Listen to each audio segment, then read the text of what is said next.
Welcome back to Neon Genesis Evangelion, reviewed by a guy who's actually read Genesis. I just watched episode 8, Asuka arrives in Japan. Bit of context for this. I shared my theory that perhaps she was meant to represent Abraham, or be his write-in, as this is a very loose interpretation. And I think I might have been both right and wrong on that. So, I'll go and explain how. So, give you a quick recap of the episode. In this episode, we meet one of the second children, I believe. I think Shinji's like the third children, and these are the children are the ones who can actually pilot Ava's, and she's able to pilot Ava Unit 2, or Ava Unit 02, whatever you want to call it. The episode's pretty straightforward this time round, though with some new interesting stuff. Shinji's going with his friends and Misato to go and meet Unit 2's pilot, Asuka, who's coming over from her native Germany to assist in the fight. This pilot, Asuka, is a very confrontational and fiery personality, quite the opposite of Shinji. Shinji's revealed to be a bit of a celebrity to the other, I suppose, people working on the Avas.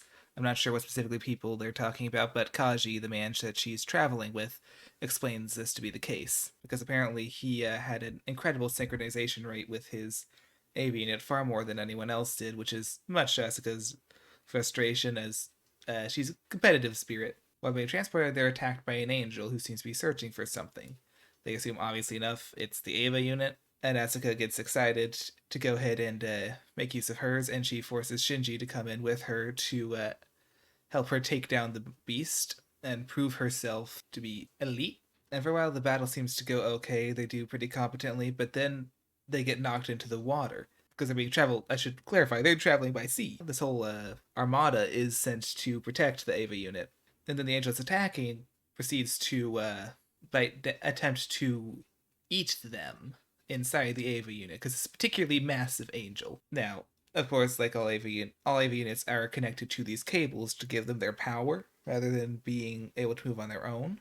And this cable they decide to use as a sort of fishing lure to defeat this angel. So to destroy it, they take two.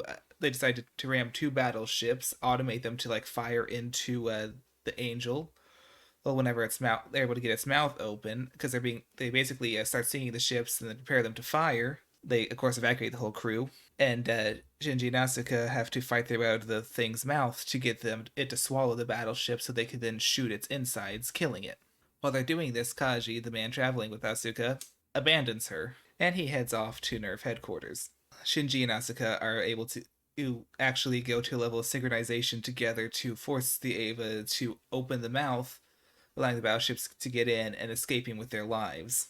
This level of synchronization is something beyond anything they'd seen before, and seems to be inspiring things that are to come in the future. Kind of another setup episode, I suppose.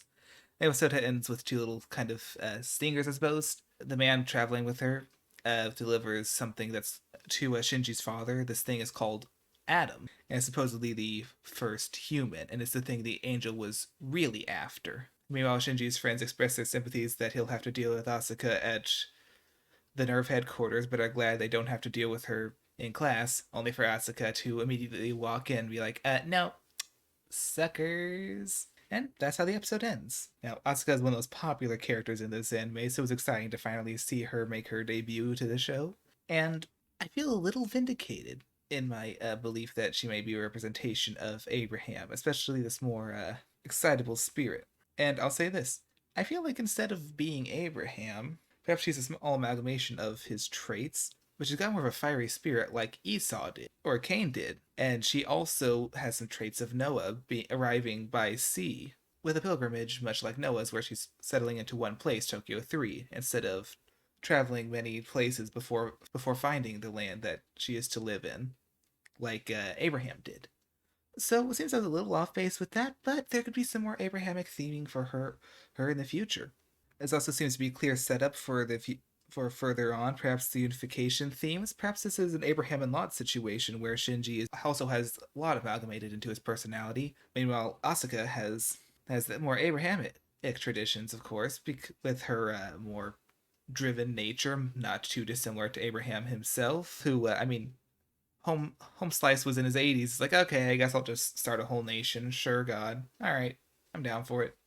I'm feeling, again, feeling vindicated in that. Feeling vindicated. Perhaps even this does have some sort of Abraham and Sarai type relationship, with Sarai being a bit of a troublemaker in the Genesis light novel. And I will say, it seems like they're referencing one of the sequel light novels, Jonah, and of course them getting eaten, like they're having to blow their way out of the belly of the beast, so to speak. Hey, bit of a interesting little reference there. I hope they follow through with it and they do well with it.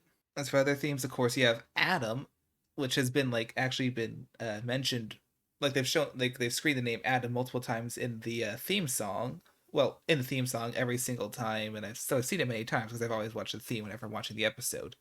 I don't usually for anime, but for this one, it feels just right to do that. So it's very interesting to see him finally on screen and see some more explicit references. It's interesting how they're kind of dividing the first man thing away, but still putting a lot of the personality and perhaps conflicts of Adam into Shinji and the other characters. Meanwhile, how there's an actual physical representation of Adam in the series itself. So I'm curious to see what parallels they're going to use there, and I hope that they live up to the greatness of the original. Either way, I'm quite enjoying it, and I'm quite excited about where it's going next. So, say it with me now. The only thing to do now is to watch the next episode. Please like this video or give whatever equivalent you have in whatever service you're using to listen to this. Go ahead and give me a comment if you can. Let me know what you think. Let me know your own personal theories. Make fun of me if you want. Praise me. Treat me as your new god.